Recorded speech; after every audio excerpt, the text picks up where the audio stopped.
बिस्मिल्लाहिर्रहमानिर्रहीम अस्सलामुअलैकुम वरहमतुल्लाहि वबरकातुहू। उम्मीद है दोस्तों सब खैर व आफियत से होंगे।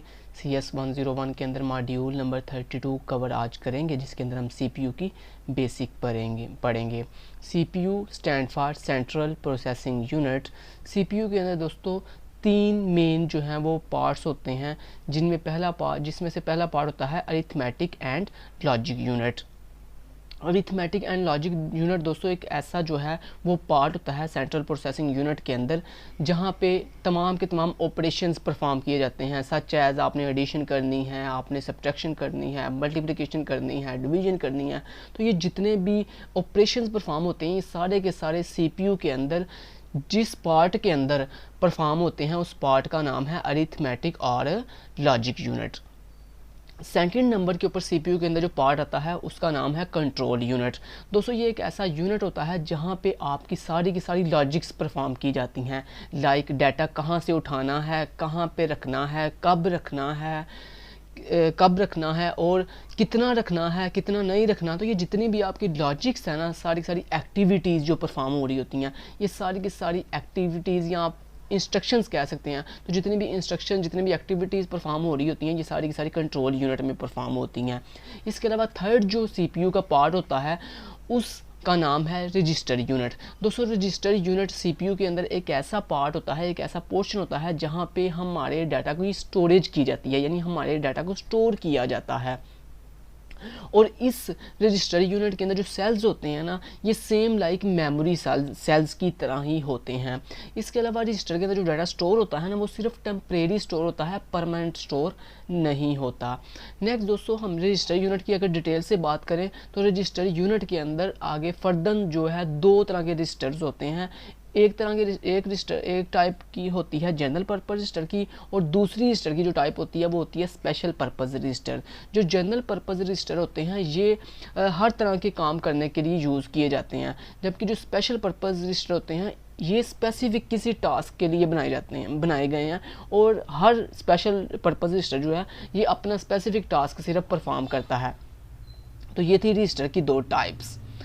अब अगर हम डायग्राम में देखें तो यहाँ पे आपको दिखाया भी गया है। सबसे पहले ये सेंट्रल प्रोसेसिंग यूनिट है, इतना ये आपका ब्लॉक जो है ये CPU का ब्लॉक है।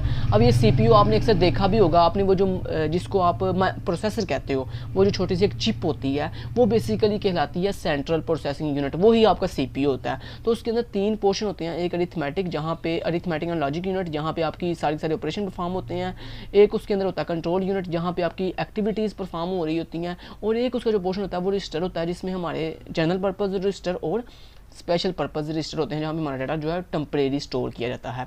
इसके अलावा दोस्तों हमारे पास एक मेन मेमोरी होती है जिसको आप रैम के नाम से जानते हो।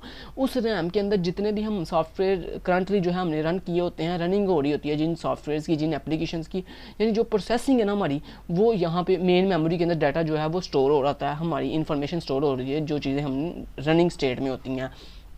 अब हमारी ये जो मेन मेमोरी है यानी जो रैम होती है उसको और हमारे CPU यानी वो प्रोसेसर को आपस में कम्युनिकेट करवाने के लिए जो हम यूज़ करते हैं ना सिस्टम, उसका नाम है बसेस। अब इन बसेस को हम सिस्टम बस के नाम से जो है वो जानते हैं। अब इन बसेस की जो है डिफरेंट टाइप्स होती हैं, जैसे एड्रेस बस होती है, इसके अलावा हमारे पास जो है ना वो डाटा बस होती है, और इसके अलावा हमारे पास जो है वो कंट्रोल बसेस होती हैं। अब अगर हम इनकी डिटेल से बात करें तो जो हमारे पास डाटा बस होती हैं ये इस काम आती हैं कि अगर आपने मेन मेमोरी से डाटा उठाकर सेंट्रल प्रोसेसिंग यूनिट में भिजवाना हो, या सेंट्रल प्रोसेसिंग यूनिट से जो है वो मेन मेमोरी में डाटा लेके जाना हो, या अदर किसी ड्राइव में डाटा भेजना हो, तो उसके लिए हम जो बसेस का इस्तेमाल करते हैं उन बसेस को हम जो है वो डाटा बस कहते हैं।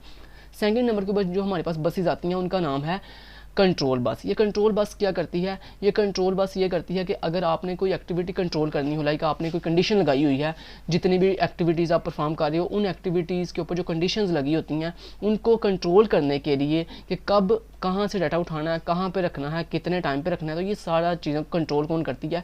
ये सारी चीज़ें की इंस्ट्रक्शन जो है एक जगह दूसरी जगह भेजने के लिए और कंट्रोलिंग करने के लिए चीज़ों को हम कंट्रोल बस का इस्तेमाल करते हैं।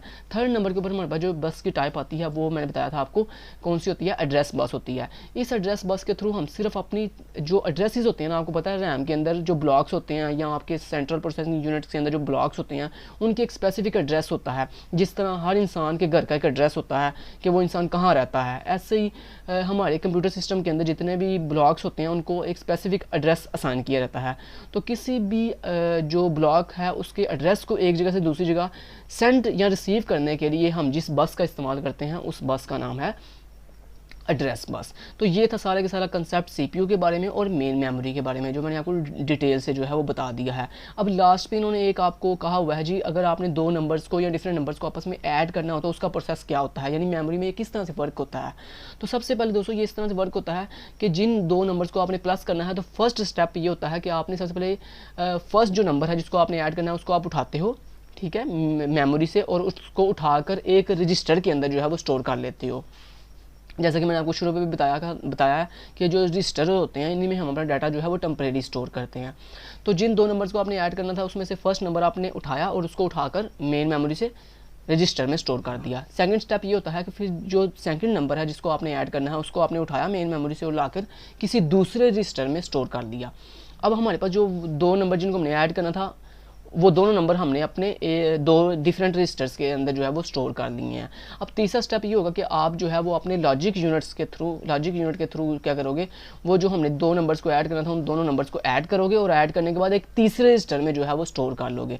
जब तीसरे रजिस्टर में आप अपने डाटा को स्टोर कर लोगे तो वो जो तीसरा रजिस्टर है जिसमें हमने अपने डाटा को स्टोर किया वो असल में क्या है, वो हमारा रिजल्ट है, हमारी आउटपुट है, जो हम फिर बाद में जो है वो अपने प्रोग्राम को स्टॉप करेंगे और उस आउटपुट को स्क्रीन पे डिस्प्ले कर देंगे। तो ये सारे के सारे मेन डिटेल के साथ कंसेप्ट्स थे आपके सीपीयू के अकॉर्डिंग कि सिस्टम के अंदर किस तरह से सीपीयू जो है वो वर्क करता है, कैसे सारी वर्किंग होती है। उम्मीद करता हूँ आपको वीडियो काफ़ी अच्छी लगी होगी। Thank you so much. Till then guys, take care, अल्लाह हाफिज़।